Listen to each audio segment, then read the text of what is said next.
Hey guys, my name is Nikhil and welcome to Nikichi Vines. घर एक मंदिर, हम सब ने सुना है और घर के फायदे हम सबको पता है। लेकिन इस वीडियो में हम वो डिस्कस करने जा रहे हैं जो कि बहुत ही इंपॉर्टेंट है कि क्या हमें घर रेंट पे लेना चाहिए या खुद का घर बाय करना चाहिए। और ऑनेस्टली स्पीकिंग मेरे पास दोनों का एक्सपीरियंस है क्योंकि मैं शुरू में रेंट पे रहा और उसके बाद मैंने अपनी खुद का फ्लैट बाय किया। So I really want to share those experiences with you क्योंकि आई नो कि बहुत सारे लोग होंगे जो नया घर लेने की सोच रहे होंगे या रेंट पे रह रहे होंगे या समटाइम्स कन्फ्यूजन्स होती हैं कि क्या हमें नया घर लेना चाहिए या नहीं लेना चाहिए, लेने के फायदे क्या है और नुकसान क्या है। सो गाइज, इस वीडियो में मैं आपसे दोनों जो रेंट पे जो रह रहे हैं या फिर नया घर बाय कर रहे हैं, दोनों के फायदे और नुकसान शेयर करूंगा और ये वीडियो आपके लिए बहुत हेल्पफुल रहेगी। So guys, let's start the video.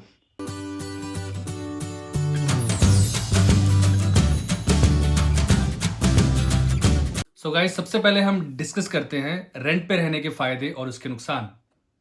So guys, सबसे पहला बेनिफिट है शॉर्ट टर्म फ्लेक्सिबिलिटी का।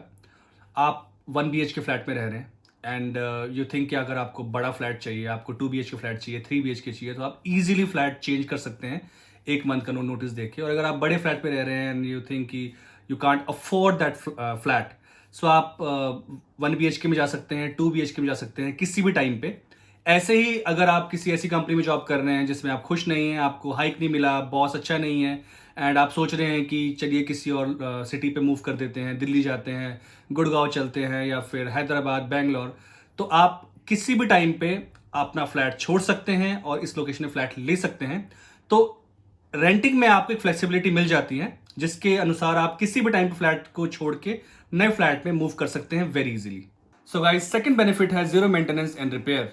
आप अपने घर में नया पेंट करना चाहते हैं या फिर आपका घर डैमेज हो गया है, दीवारों में सिलन आ चुकी है या कुछ भी डैमेज है घर पे या उसको रिपेयर करना चाहते हैं, उसकी जिम्मेदारी आपकी नहीं होती, आपकी जो ओनर है वो पूरी उसकी जिम्मेदारी लेते हैं। तो इसमें आपका बेनिफिट हो जाता है कि आप जिस घर में रह रहे हैं रेंट पे, उसकी जितनी भी डैमेजिंग कॉस्ट है वो सब आपका ओनर है वही पे करेगा, उसमें आपने पे नहीं करना है।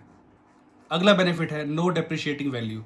सो बेसिकली इसमें होता क्या है कि हम कोई भी एसेट लेते हैं, सपोज कीजिए कि मैंने एक मकान लिया है, उसकी कॉस्ट है 20 लाख रुपए।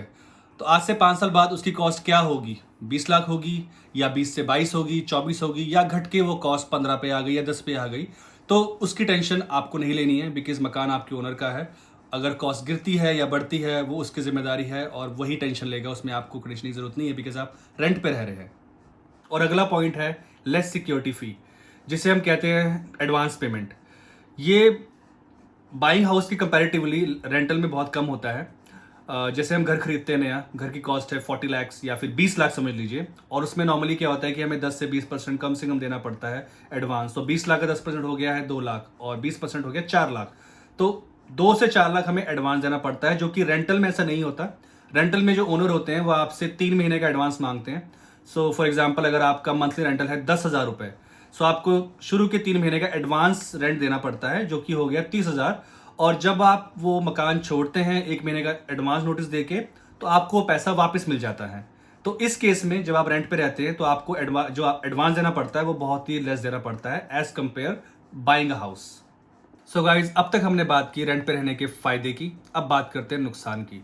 सो सबसे पहला नुकसान है नो अथॉरिटी।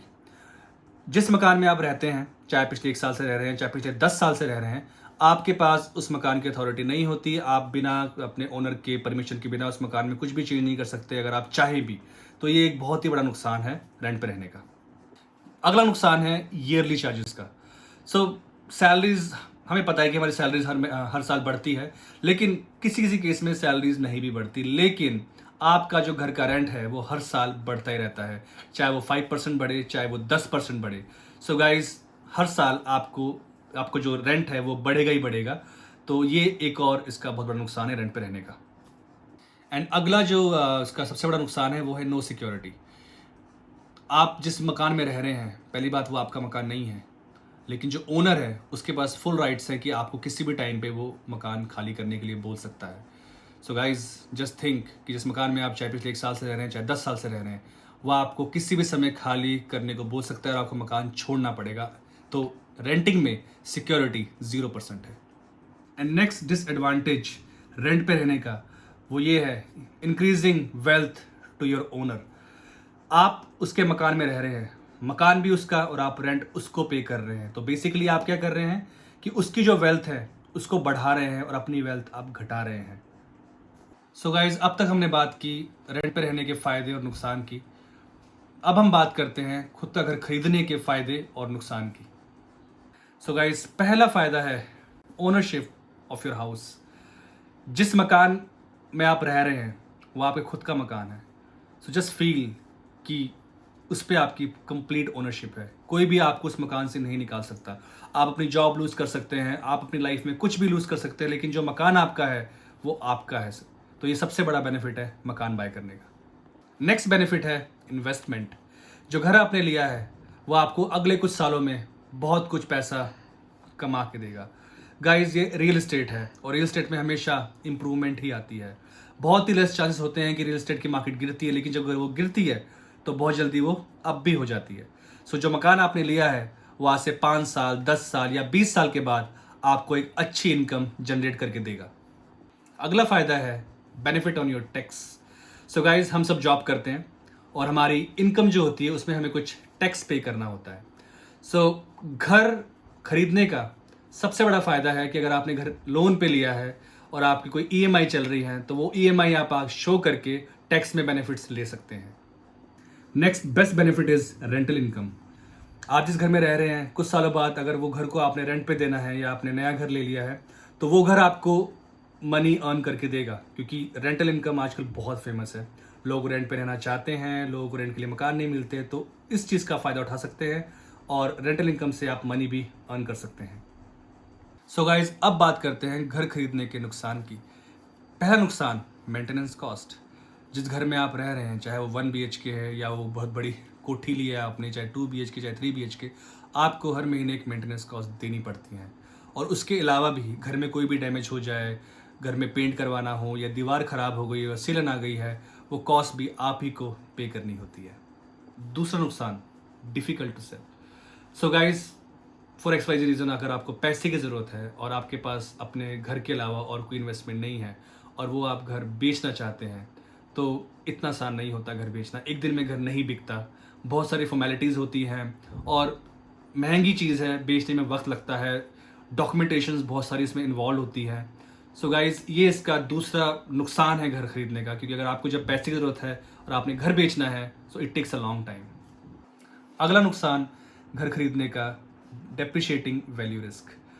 सपोज कीजिए कि आपने घर लिया है 20 लाख का और आज से 5 साल बाद आपको अर्जेंट पैसे की ज़रूरत है एंड आपको उस घर को बेचना है, लेकिन उस टाइम उस घर की जो वैल्यू है वो है 15 लाख। सो गाइज, 5 लाख का आपको नुकसान होगा उस टाइम पे। सो जब आप घर खरीदते हैं तो जो मार्केट होती है वो कभी कभी स्टेबल हो जाती है या कभी कभी गिर भी जाती है, तो ये रिस्क भी बना होता है जब आप घर अपना खरीदते हैं तो। So guys, next disadvantage is you need high amount of cash to buy a house. आप कोई भी घर खरीदते हैं, फॉर एग्जाम्पल आपने घर खरीदना है, उसकी वैल्यू है 40 लाख रुपीज़ और आप लोन कराना चाहते हैं, तो आपको कम से कम 10% या 20% एडवांस देना ही पड़ता है। सो ज़रा सोचिए कि जब 40 लाख की प्रॉपर्टी है, 10% 4 लाख, और अगर 20% दे दिया तो 8 लाख रुपए आपके पास होने चाहिए।